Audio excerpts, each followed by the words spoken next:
Hey guys, welcome back to my channel. Kung bago lang kayo sa channel ko, ako nga pala si Annalyn Tapa. Welcome kayong lahat.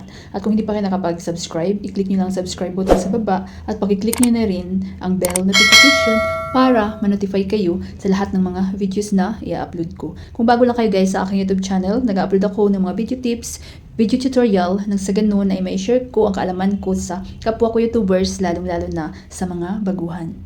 Hey guys, kamusta na kayo? Sa video na ito, i-share ko sa inyo kung paano ba lagyan ng music ang inyong mga videos. At ang gamit natin is InShot. So napakaganda ng apps na ito guys. So ito yung itsura niya. So pwede siya sa Android, pwede siya sa iPhone. Ang gamit ko always is Android.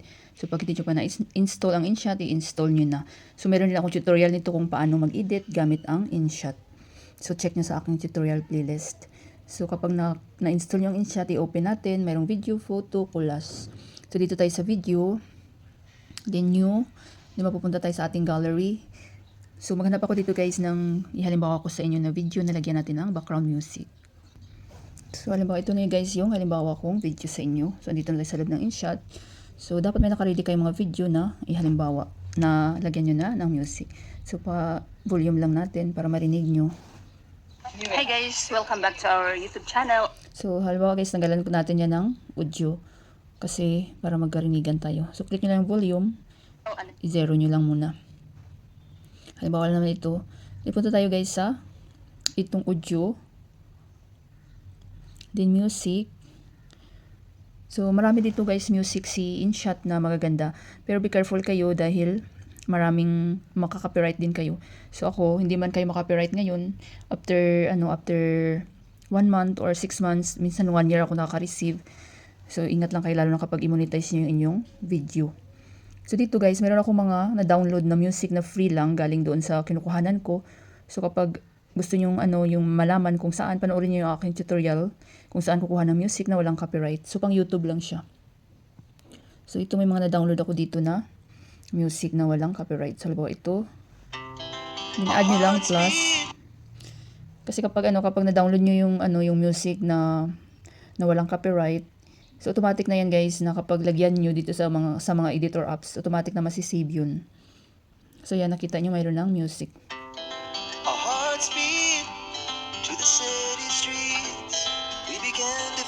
At dami kong naririnig na nare-receive ng mga katanungan galing sa viewers ko. Kasi usually ng video natin is nasa 10 or 15, 20 minutes. Di ba ang music natin is nasa 3 or 4 minutes lang.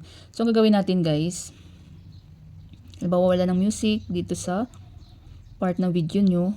Yan, kagaya nito may music siya. Then wala na. So ang gawin natin, i-click nyo lang yung music. Then hanapin natin ang duplicate. I-duplicate nyo lang guys yan.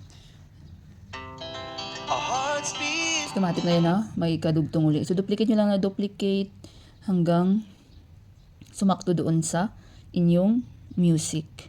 Sa inyong video, I mean. So kapag lumapas naman, i-click nyo lang yung music, then hanapin nyo ang split. So, meron akong tutorial guys paano mag-edit ng video gamit ang InShot. So, i-delete nyo lang. So, kapag gusto nyo gumamit ng music sa isang video, 2 or 3 music, so pwede. So, tanggalin muna natin itong na-duplicate natin. Yan. Simbawa, is 3 music or 2, so pwede guys. Depende sa inyo, basta walang copyright. Sarili nyong music. So, estimate nyo lang kung saan huminto yung video nyo. Then, punta kayo ulit doon sa music. Mapupunta ulit kayo dito. So, may na-download din ako dito na wala rin copyright.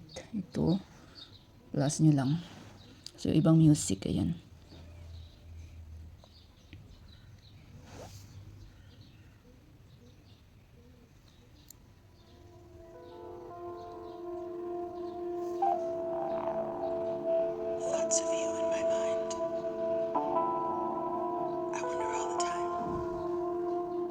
So, ayan, diba? 2 music.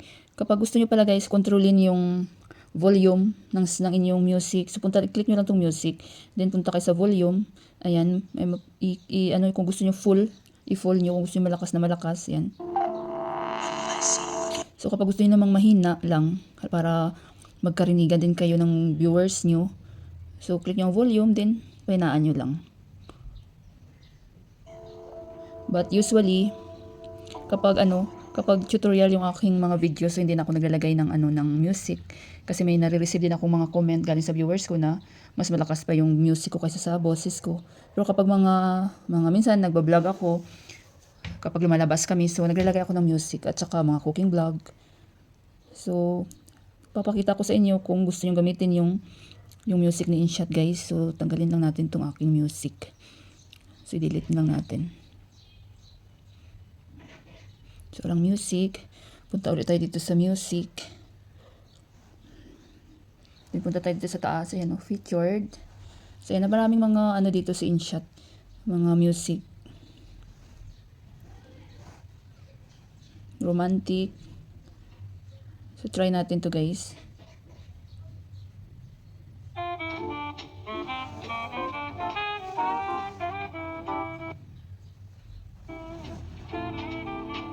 Baka makapiright ako. Naglo-loading siya.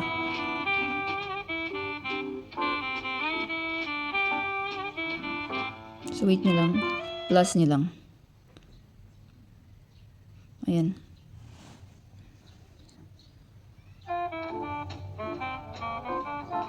So hindi ko na siya patagalin ng play. Baka makapiright ako guys. Ingat-ingat tayo.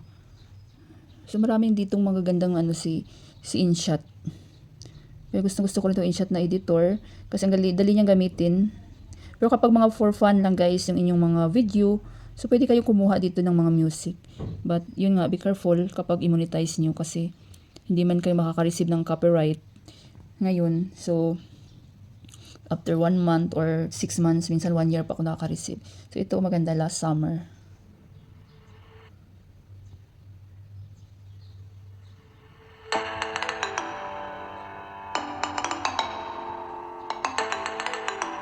Yan. So, super dami guys. So, yun lang kapag gusto nyo i-gamitin yan at yung inyong music, mas maikli sa video nyo, mahaba yung video nyo. So, i-duplicate nyo lang guys. May mga sound effect nga rin dito si InShot guys. Tanggalin muna natin. So, yan, napakarami ditong si InShot. Marami siyang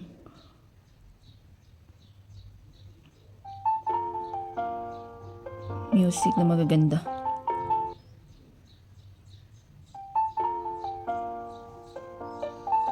So may mga effect din dito sa InShot guys. Sa effect wala kayong problemahin kasi yan, click yung effect. Kasi lang naman siya, seconds. Seconds lang naman siya guys. Instrument.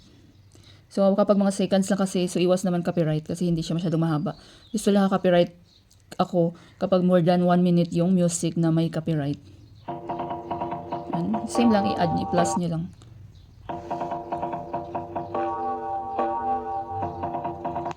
Sa paglagay kasi ng mga, diba, ng mga effect, dapat natutugma rin sa inyong sa inyong video, diba? Kung nakakatuwa yung video nyo or ano. So, daming mga dito si InShot din. Laugher. Ayan.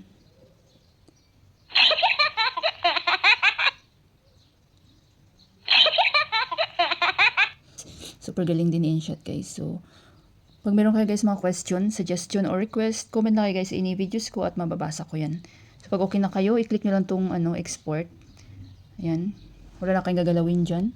Then automatic na yan na masisave sa inyong gallery. So, sa akin, hindi ko na siya isave guys dahil full memory na yung aking mobile.